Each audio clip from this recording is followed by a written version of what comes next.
time. Time to pick every spread and every total for every NFL Week 13 game. Welcome, football fans, gridiron gamblers, and every last one of you degenerates. It's Mitch here with my pick for every spread and every over-under of Week 13, Thanksgiving edition. Now, I've already discussed every Thanksgiving game and even the Black Friday game about 1,500 times, not only here on Money Mitch, but also on the Bottom Line View. If you don't already know where I'm at, I'm still going to break down the games and clarify my stance, my final picks for every Thanksgiving game and every Black Friday game spread in total, because I'm a nice guy. And I want you to win some money while you're eating that turkey leg. So, we're going to do that. But I'm also going to put a little timestamp for you to skip ahead to Sunday's action, to get straight to Sunday. Because some of you have watched every video and you're like, Mitch, I've heard you talk about the Chiefs offensive line versus the Dallas defensive line like 15 times. You don't have to talk about it again. But I'm going to do it anyways, because that's how I roll. And if you like how I roll, and you like this channel and this video every week, Gronk, spike the like button, and don't be a jabroni. Subscribe to the channel, man. Also, if you're searching for my picks, my real bets, that's on Patreon. Link in the description, pinned comment, $5 a month for all of my bets every week of the NFL season. And you also just support me as a content creator. Okay, let's get to our picks. Beginning with the Packers and the Lions. Game that I'm excited for. The total is 48.5. Lions laying 2.5. I like the under, and I like the Lions. Let's simplify it. The Packers, the Lions, fairly even teams. Neither one is playing their best football. Neither one is 100% healthy. Both have critical injuries. Packers, Tucker Kraft. We know that, right? Lions, Sam Laporta. Two important tight ends here. Lions have a couple interior offensive line injuries that will be critical to this game, and we'll discuss that.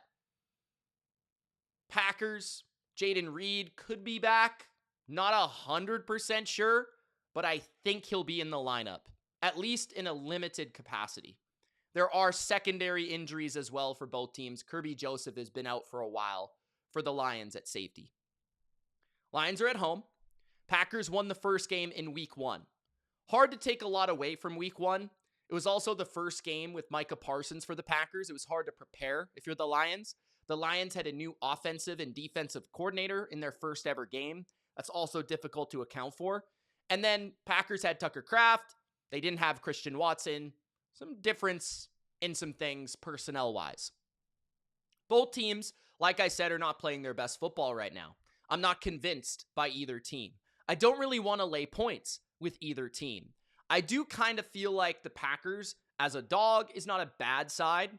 I like them in a teaser, as I've discussed a couple times already, and I will have them in a teaser. But I do think the Lions win. They're at home.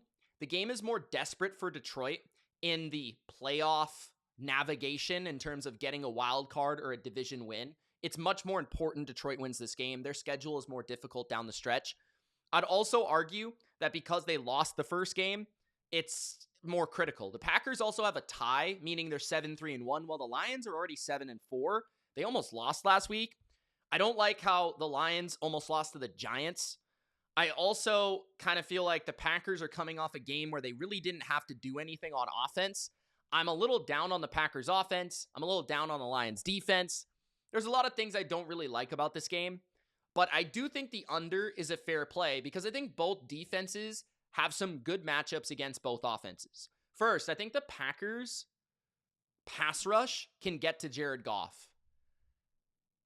The Lions have two missing members of their offensive line. Mahogany's been out for a while at guard. Low-key loss that has contributed to the pressure on Jared Goff. We saw that Jalen Carter Eagles, right? Then also, Graham Glasgow, their center, he's out. Now, that is an interesting one because how long will he be out? Will this be long term? Because they just found out Frank Ragnow is back from retirement, but Frank Ragnow will not play in this game. He'll be back maybe next week, the week after, and that's going to be huge for the Lions long term, and that will change and adjust my attention on this team because interior protection for Goff is critical. He is an antsy quarterback under pressure, and anyone around his feet forces him to play more erratic and inaccurate. Goff is very reliant on his protection, unlike a lot of the great quarterbacks in the league. You give Goff protection, you give Goff time, he's surgical. But when he's not, time, space, he can be bad, right? Outright bad and a detriment to this team in Detroit. Now, looking at the injury report further, again, Kirby Joseph, I mentioned. Otherwise, I think Brock Wright is also out. That's interesting because that's another tight end. So this tight end position is in pretty rough shape for the Lions. That's going to hurt their run game a bit, I do believe.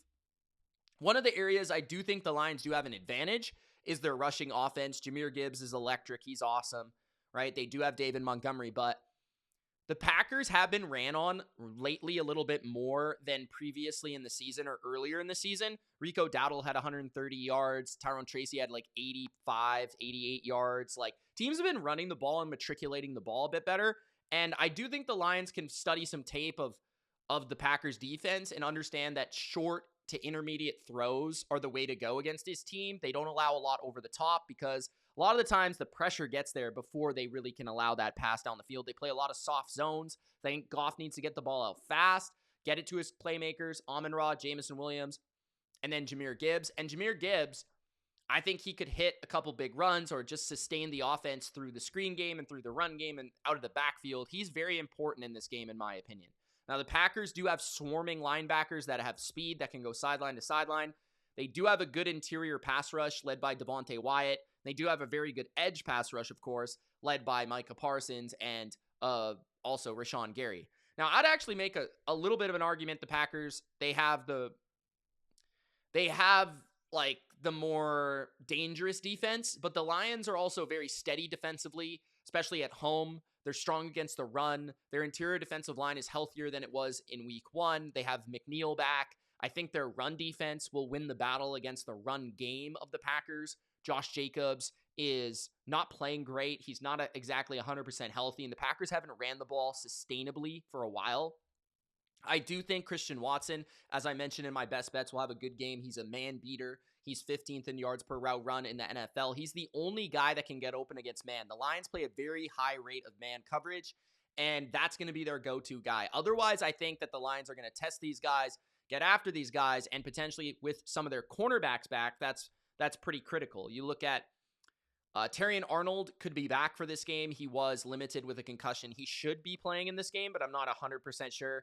And then you look at, of course, they have the other corner, DJ Reed, is off the injury report with a hamstring. So DJ Reed is an interesting name to watch as he hasn't played for a long, long time, but he was signed to replace Carlton Davis. Believe it or not, he was signed because he's healthier most of the time, and that's actually been the opposite. It's been flipped for the Patriots and the Lions. But so what I'm saying is the Packers probably won't separate well against man coverage. The Lions might struggle with the pass rush of the Packers. So I think defense will be the way in this game. I think both teams will struggle to get in the higher 20s. I think this will be a lower 20s fought football game, 24-20 type of game, I think. So I like the under here if I were to bet the side or the total. I also think the Lions will win because I think they have a better running game. I think they do have better perimeter weapons. Amon-Ra, Jameson Williams. I think that they can navigate the edge pressure of the Packers, and I do think the home field matters a lot in this matchup. Packers are better at home. Lions are better at home. It's just the way it is, and it's hard for me to imagine the Lions losing 2 games to the Packers in one season. The way they have dominated that matchup over the last 3 years or so, 4 years or so, they have really owned that matchup. I think it's like 6 out of 8 or something like that. So the Lions to me are the side. I don't think it's a strong bet or anything, but I do think that's the side. And then in terms of the total, I like the under. I think the defenses rise to the occasion, and they feel like they're healthier than the offenses right now. So then the next Thanksgiving game is probably my favorite game of the week. The Cowboys at home against the Kansas City Chiefs. Chiefs are favored by 3, and the total is 52. I think you could make an argument in this game, and I know this is bold, but both teams, okay, the Chiefs are 6-5, and the Cowboys are 5-1. They essentially have the same record at the end of the day, right? I think you can make an argument that the Cowboys, of course, are the home team. That is 100% accurate. The Cowboys are really good at home, and the Chiefs are really bad on the road. I think that's fair. That's in their records. Next, I think you can make a strong argument that Dallas has better weapons. George Pickens, CeeDee Lamb, Javonte Williams, Ferguson, right? Although I like the Chiefs' weapons. And then they have the better defensive line. You look at, okay, Quinnen Williams, Kenny Clark, Odigizua, Jadeveon Clowney, Dante Fowler, Ezaraku, the depth of that front. Sure, the Chiefs have Chris Jones. Karlaftis is good, but I don't even know if Chris Jones is better than Quinnen Williams at this point. Maybe he has more of those dominant performances, but I think consistency-wise, Quinnen Williams is better. So Dallas is the better D-line. Dallas has the better weapons. Dallas is at home. Dallas might have the better quarterback right now. Is that crazy to say? I certainly think Dallas has the better run game. Both run defenses are good. I do think the Chiefs have the better secondary. I do think the Chiefs have the better coaching. But I do think in most categories, Dallas is the better team. I think if the Chiefs win, it's because they outcoached Dallas. That's what it comes down to me. But at the line of scrimmage, I think Dallas can win because the Chiefs are not a great pass rushing team. And typically they need to blitz to get pressure. Chris Jones is a problem, but luckily Dallas's injury is not to their interior, it's to their tackle. So will Chris Jones line up on the edge? That might make the Chiefs lighter against the run potentially. Not sure, but I feel like Chris Jones not rushing from the interior is probably better for a guy like Dak anyways, because Dak is more of a pocket passer and he likes to step up into his throws. So it's probably better that Chris Jones rushes from the edge, especially considering the defensive tackle position for the Chiefs is not exactly strong. Also, I look at it as Chiefs have an offensive line injury in the interior, which is where both teams from a pass rush perspective are strong. The Cowboys especially. The Cowboys have probably the best trio of defensive tackles in the NFL when you're talking about Odigizua, Quinnen Williams, and Kenny Clark. That's a really strong interior defensive line that can get pressure on Patrick Mahomes. And they've got very feisty, quick, and fast edge rushers in Dante Fowler, Ezaraku, and Jadeveon Clowney. I also don't think the Chiefs will run the ball well. They ran the ball well against a DeForest Buckner-less Colts. That's fine. But they won't run the ball well against Cowboys. I just can't see it. Because they like to run the ball up the middle. They're not an outside zone team. And so I don't think they're going to stress the edge. They're going to try and run the ball up the middle. It's just not going to happen. I don't see it happening against this team. And on top of that, the Chiefs are a screen team. They like to throw the ball fast. Cowboys are a zone-heavy team. And I do think their linebackers, having Overshown back and Logan Wilson in that trade, they're pretty good at tackling, and they're pretty good at limiting yards after catch. So that is a critical factor in this game. And the Chiefs aren't great at throwing the ball deep anyways, and that's kind of where Dallas has been most, exposed on defense. But again, they've been a lot better since those injuries and since their safeties have been back, Hooker and Wilson, since they've gotten some players healthier at linebacker. And, of course, they've improved their defensive front from free agency signings and trades. So Dallas has a totally different defense than what we witnessed earlier in the year. The Chiefs have to blitz to get pressure, as I mentioned, and when you blitz, you take less resources away from your secondary, forcing your secondary to be in one-on-one matchups, or you're zone blitzing where there will be holes somewhere on the field. Dak can process fast and get the ball out, as well as the fact that Pickens and Lamb are going to win one-on-ones. Even against McDuffie and Watson, they'll win some one-on-ones. So yes, the Chiefs have good corners to match up with the Dallas Cowboys, but it's still going to be a tough task, especially considering Ferguson will also have a one-on-one against a not great safety or linebacker in coverage.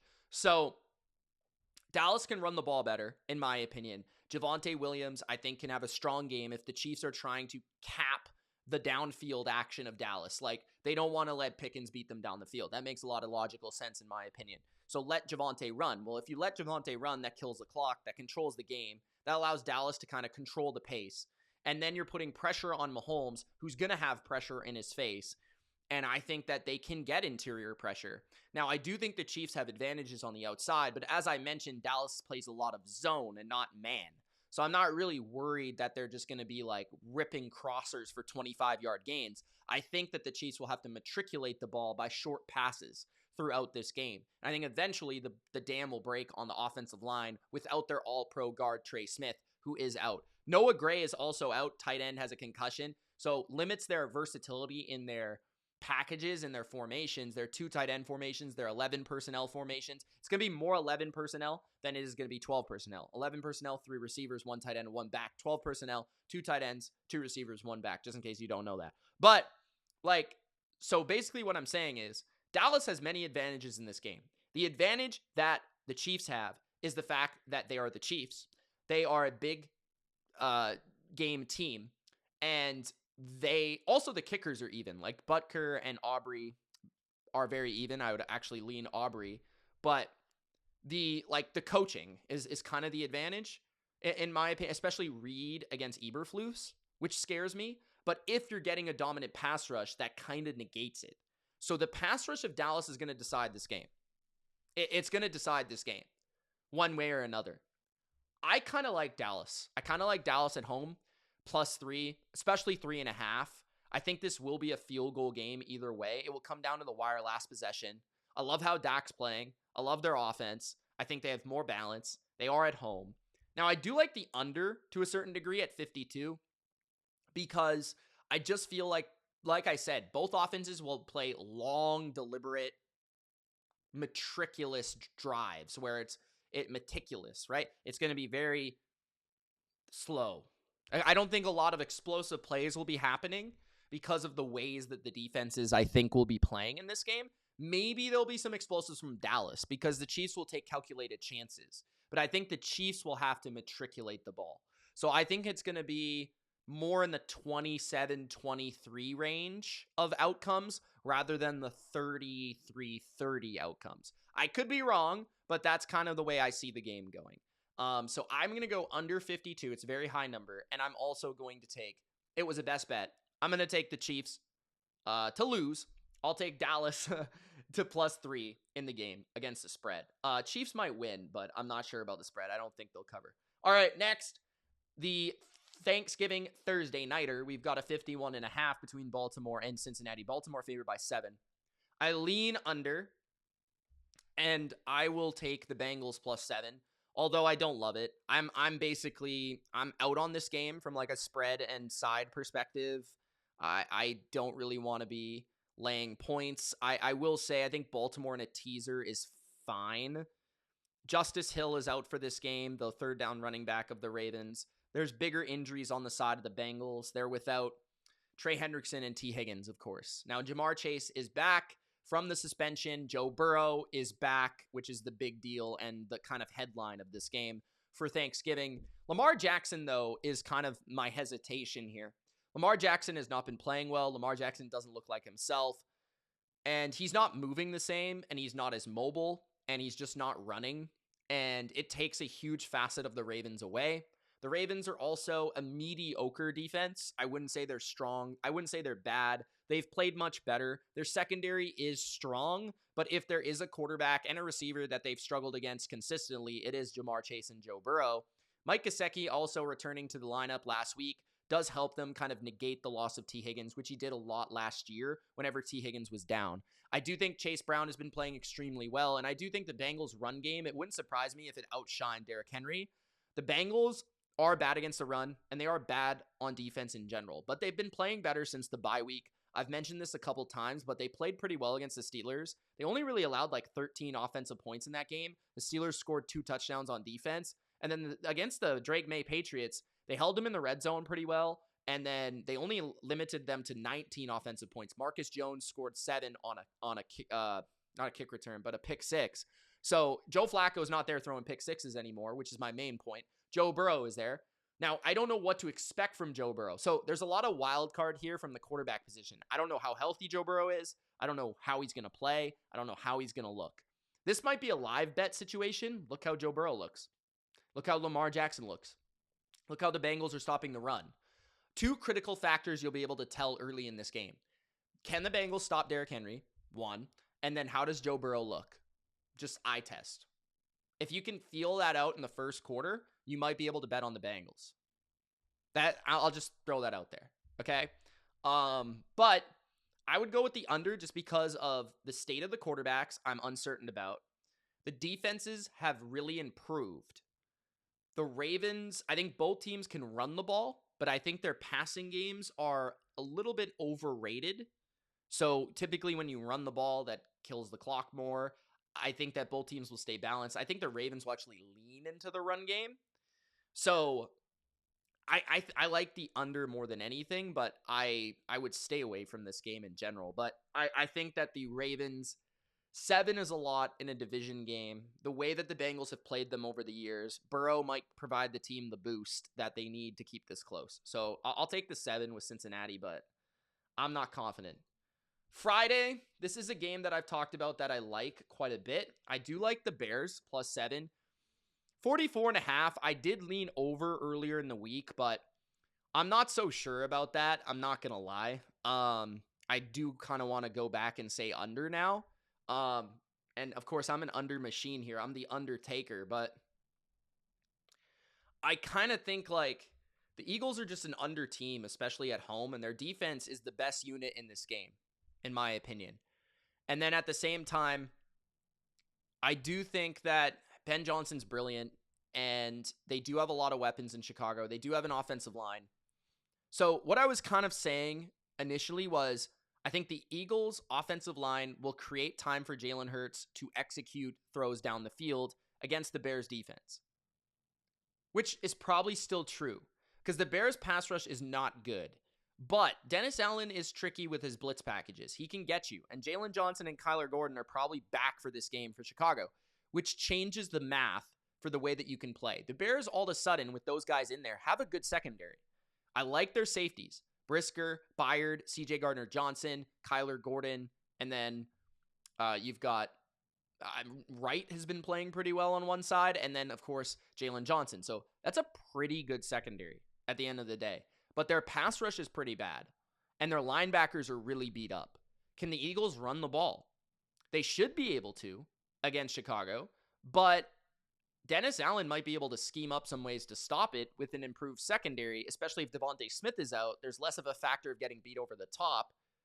And then at the same time, the Eagles haven't ran the ball much on anyone except for the Giants, who might be historically bad against the run. And they haven't really been hitting explosives from Saquon much this year.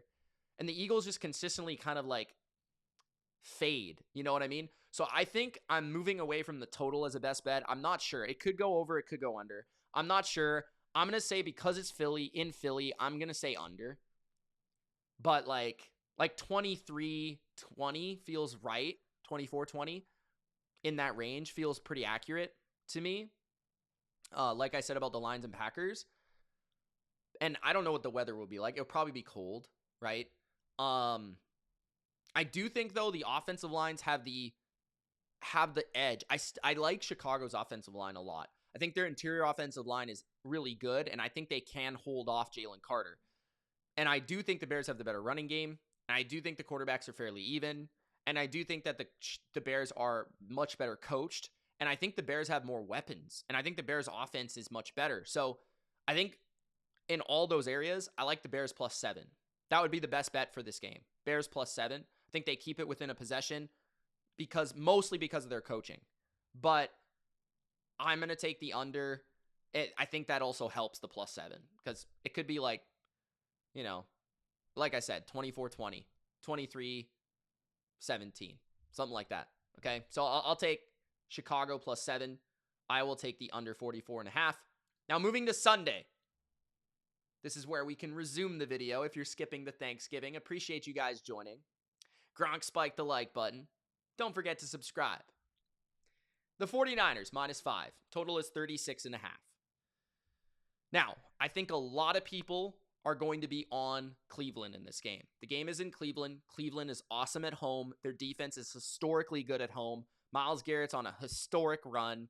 Even the allure of Shedeur Sanders is intriguing to people, especially if they don't watch him play, because if you'd never watched him play and only saw him talk, you would think he was the greatest quarterback since Tom Brady. Now, that being said, the San Francisco 49ers, I think, will win and cover this game unless Brock Purdy has multiple turnovers. It's possible Brock Purdy could have multiple turnovers because he seemingly does that, feeling like he does it every game now. But I think this game, the Niners are going to be conservative on offense, understanding who they're playing against on the defensive side, and then on the offensive side. Cleveland has probably the worst offense in football. Shedeur Sanders is not a good quarterback. He had 70 air yards last week against the worst team in football, and his touchdown was a 66-yard screen pass. I was really impressed by the Niners and Robert Saleh on Monday night at home against the Panthers. They stopped a good run game. They really played well in the pass game, and they were flying around and tackling and really covering the screen game effectively. The Niners, their safeties played excellent. Their corners played excellent.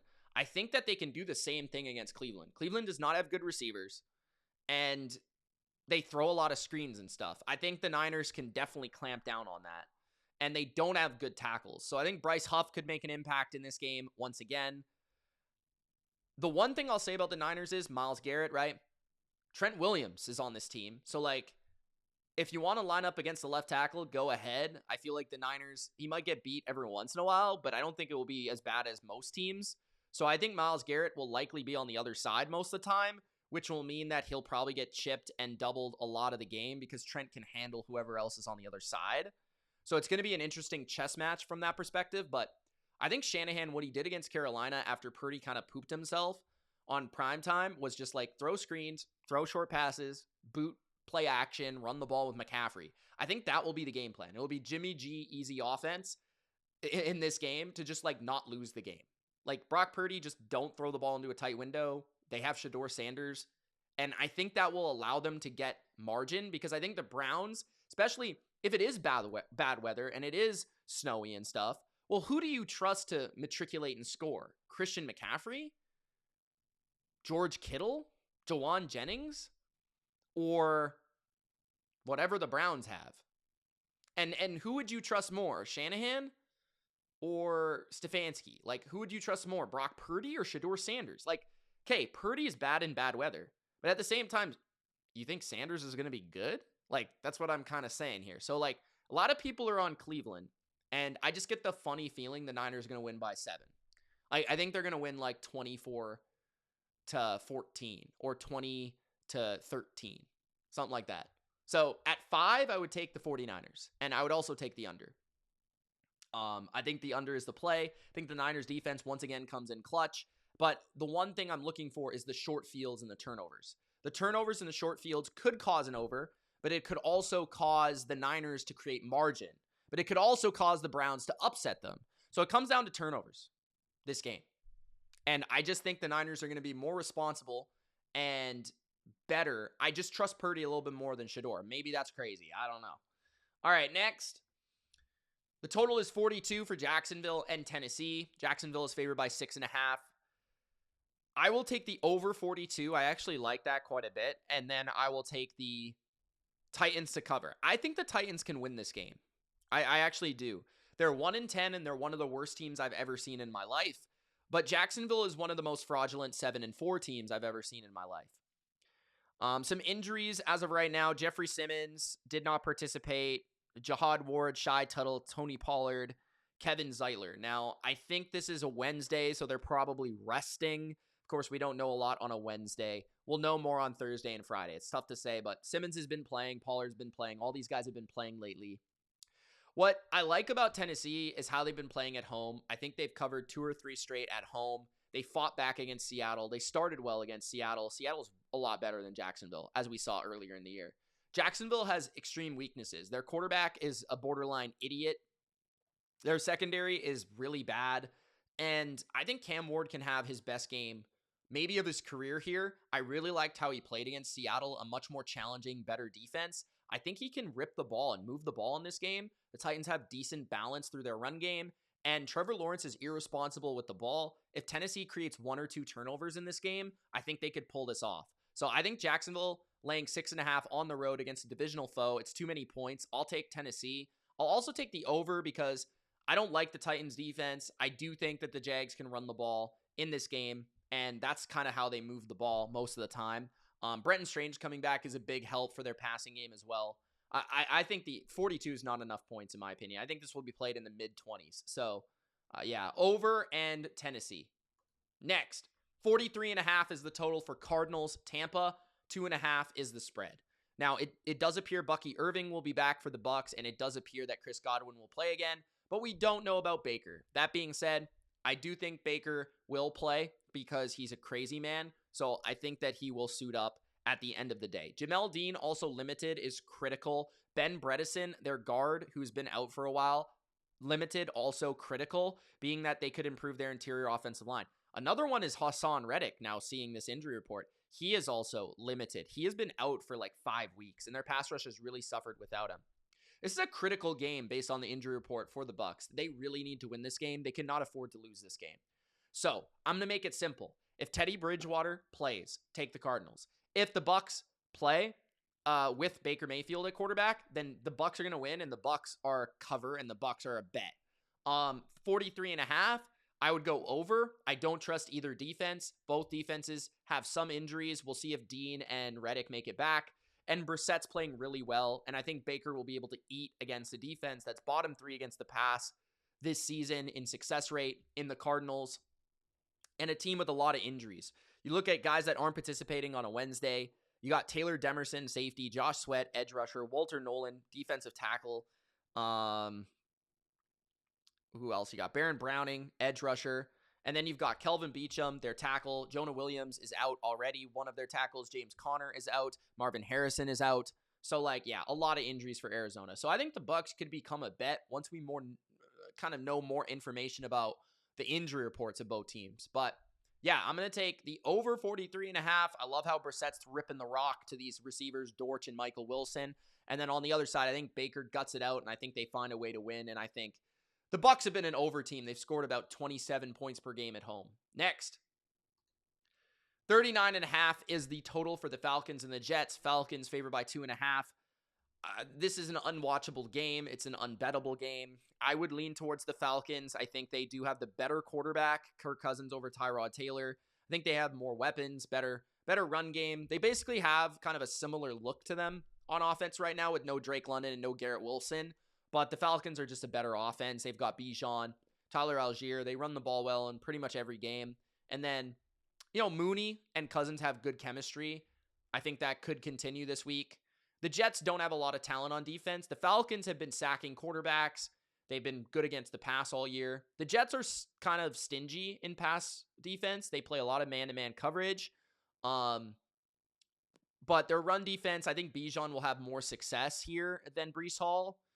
I wouldn't really advise betting this, but I'll take, for some reason, I kind of like the under. I'm not going to lie. 39.5. I just feel like no Drake London, no Garrett Wilson, not a lot of passing production from either quarterback, run heavy games. Defenses are playing better than the offenses. I'll lean under as the pick. The under will be the pick. 2.5, I'll take the Falcons. I just think they're the better team. I'm not going to try to give you guys some soliloquy about why you should bet the Falcons. I'm not going to do that. I'm not going to put you through that. If you bet that game, call the number. Call a number, bro.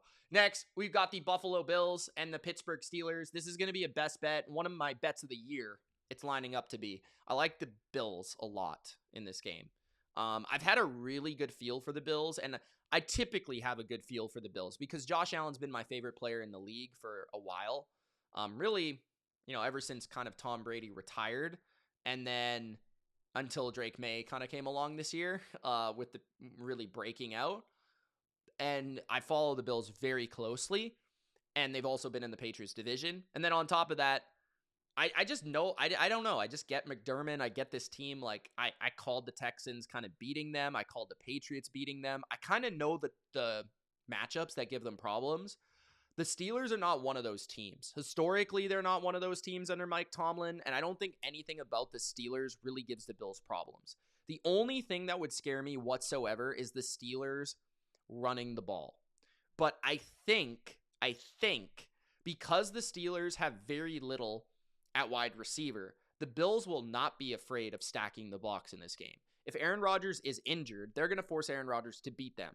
If Mason Rudolph's the quarterback, McDermott's good at stacking the box and forcing a quarterback to beat them. The problem is, the Bills are not a good defense when you have balance, when you have a semblance of balance, when you have really good receivers, you have a really good quarterback, and you can run the ball.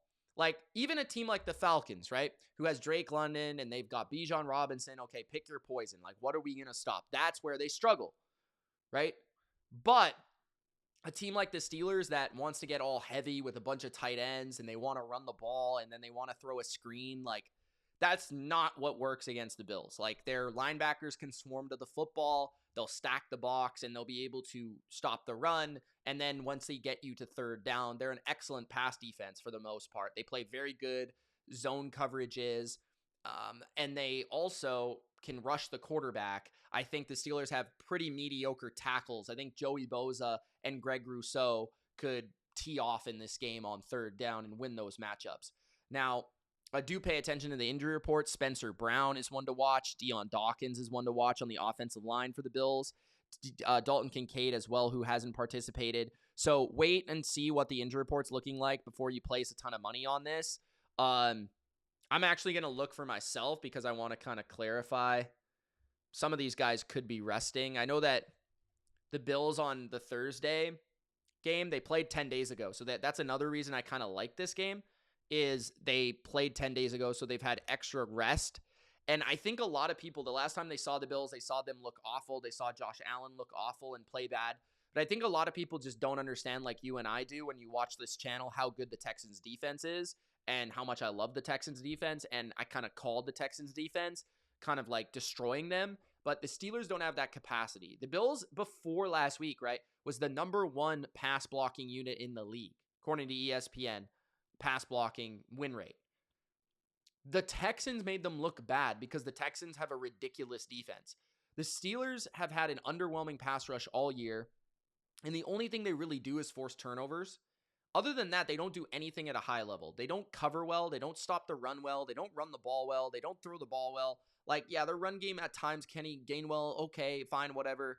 They have their unique tight ends, but, like, they don't do anything at a high level. The Bills have blown them out numerous times. The Bills have an elite run game. The Bills have an elite quarterback. The Bills have a really tough slot receiver that the Steelers can't cover in Khalil Shakir.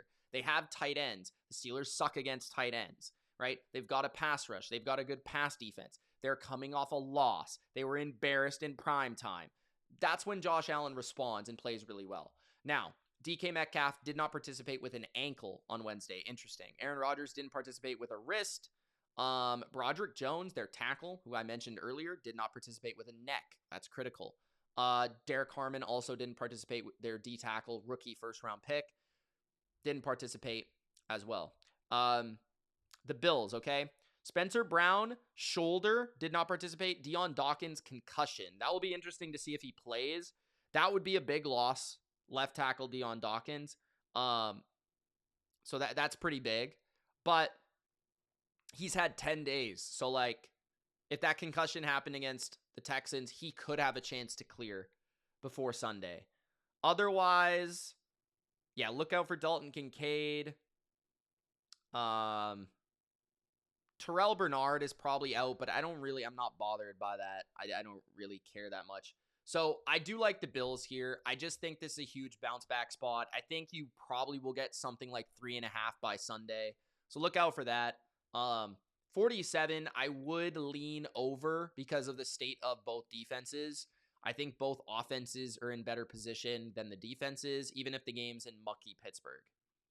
Next, 41.5 is the total for Saints Miami. I will take the over. Miami -6. I actually like the over quite a bit. So Mike McDaniel after the bye week, that's pretty big. Saints last week, they were coming off a bye week, looked pathetic against the Falcons, couldn't score in the red zone. But I do like Tyler Shuck. I think Shuck's played well. I liked him coming out, and I think he's played pretty well since debuting in the NFL. He's playing productive, accurate football. The Saints are fairly healthy. I think this is a spot where the Saints kind of like, they hang around. I would take the 6. I think 6 is too many points for the Miami Dolphins. They're just not a good enough team. Like, I don't think they're talented enough to lay 6 responsibly with. Their offensive line is not great. Yeah, I just think the Saints can move the ball and keep in the game and stay in the game. And I actually think this is like a 27-24, 28-24 type game. So I think the Saints can cover. I think the Dolphins will win. Dolphins have played well, but I don't think Dolphins will blow the Saints out by any means. The Saints have been better against the run than the pass, which is probably a good thing against the Dolphins. The Dolphins don't have an overwhelming pass rush, so I think Shuck will have time, and I think he'll make throws because of that. Yeah, it's pretty simple here. Just Dolphins are not good enough to be laying near a touchdown against really anyone, and I have more belief in Shuck than most others. But Dolphins will probably win. 44.5 is the total for Texans. Colts take the under. It's a Texans game. And then 44.5 for the Colts. I will take the Texans plus 4.5. Although I think the Colts probably win. I think the Texans should cover. This is a 3 or 4 point game, in my opinion, in the AFC South. I do think that they'll probably split the season series. Now, the critical information is, will CJ Stroud play? I don't have an answer for you. He was full participant coming back from a long concussion injury where he has not played in 3 or 4 games. Full participant on Wednesday. He could be back. That's interesting, right? Jalen Petrie has been held out for the last couple of weeks. He was limited this week. Could be back. And you would think in a big game against a big opponent, a divisional foe with your playoff lives on the line, Stroud and Petrie and everyone would be on deck, all hands on deck for this game against the Colts, right? The Colts are also very healthy. They don't have DeForest Buckner, which without DeForest Buckner, they have not been the same run defense. Their interior defensive line is thin. And I do wonder, the Colts offensive line has not played that well recently. I didn't think they played great against the Chiefs, and I didn't think they played great against the Steelers. And I think they've been showing more susceptibility up front. I think the Texans can take advantage of that up front. I also think the Texans, the Colts will probably move the ball a bit, balance, run, screen, throwing. Steichen's done a good job against DeMeco Ryans throughout his young career of actually moving the ball downfield against this defense. That being said, it's very difficult to do. I think that, it's probably going to come down to, can the Texans run the ball? If the Texans can run the ball, they can pull off the upset here and they can win the game outright. If they struggle to run the ball, their offensive line will likely struggle with Lou Anarumo and his creativity of getting after the quarterback. So I think the best way to go is the under here because of the offensive lines and the lack of confidence. Even if the Colts have been good all year, I feel like they haven't been playing as well. And then Daniel Jones under pressure is just a bad quarterback, and the Texans can ruin a game through their pressure. But I do like the Texans plus 4.5 quite a bit. I'm not going to lie about that. That's too many points for that defense. I think they're historically good. Next, 41 is the total for Vikings and Seahawks. That's interesting. And then Seattle, 11.5. So it's Sam Darnold revenge game back in Seattle. No, I was going to say back in Seattle. I don't know why I said that, but playing the Vikings. It's not, playing the Vikings. It's a revenge game for Sam Darnold. And I think that will fire up the team, unlike the way that it didn't fire up the team against Tennessee, where they were up by a bunch and then they kind of let that go. Now, I think that this is like this team, the Vikings, their offensive line shambles. Donovan Jackson, their left guard, and their left tackle, Christian Darrisaw, did not participate. Darrisaw's out. That's bad. Donovan Jackson, if he's out, that's bad. Offensive line in Seattle, loud environment, the 12s going crazy, making noise. Max Brosmer, or whatever his name is the quarterback of the Vikings. He's never been in an environment like this against a defense like this, with the size of this defense, with the speed of this defense. He's going to be completely overwhelmed. I like Seattle minus 11.5. I think to win by multiple touchdowns. After they should have done that to Tennessee, I think they do that to Minnesota at home. Minnesota's defense is good, but it's not great. I think eventually the dam will break, and eventually Seattle will create big plays to JSN and company. And the Vikings defense might be at the point where they just start to give up in some of these games. Like, they have no quarterback. Justin Jefferson's already giving up. So I will go over because I think Seattle can get into the high 20s, low 30s because of how bad the Vikings offense is, that they'll have so many possessions. And I think the Vikings should score like 10 points. So if it's something like 31-13, this could go over. So I'll take the over, but like I don't love it. I could be The way that it could go under is if Flores does get some blitzes against this Seahawks offensive line and he is able to create some havoc against Sam Darnold. And we could see in moments some bad Sam Darnold. But I don't know. I'd stay away from the total, but I do like Seattle here quite a bit. Next, 45.5 is the total for Rams and Panthers. 10.5 is the spread. I'm going to take the Panthers out of principle. They're at home. They're a 500 team coming off of a bad game against the 49ers. The Rams riding high. Everyone loves them. Best team in football. On the road. Game that doesn't really matter for them. They just played against the Niners. A revenge spot after they lost them earlier in the year. They just played the Bucks. Big game. Sunday Night Football. Right? Everyone's watching. So, like, I think the Rams are just going to kind of fall asleep in this game and not really care, but still win. The Panthers, they have a good offensive line, and they have a pretty good interior defensive line. They could get some push up the middle on Stafford. They also are not bad against the run. And then I do think that they make you matriculate the ball. They keep a cap over the top. Evero defensively does a good job. Now, they don't have J.C. Horn, and they don't have Trayvon Morig most likely. Morig for sure. He got suspended for punching Jawan Jennings in the testicles. But I think that I'm just going to take like the Panthers with 10.5 just because it's a lot of points for a home team. And I think this is just one of those spots where like human condition, Stafford might not be at his best, like whatever. Like the guys aren't going to take it all that serious. That's just kind of my kind of take for this game. It doesn't have anything to do with football. I just kind of feel like that's the way the game's going to go.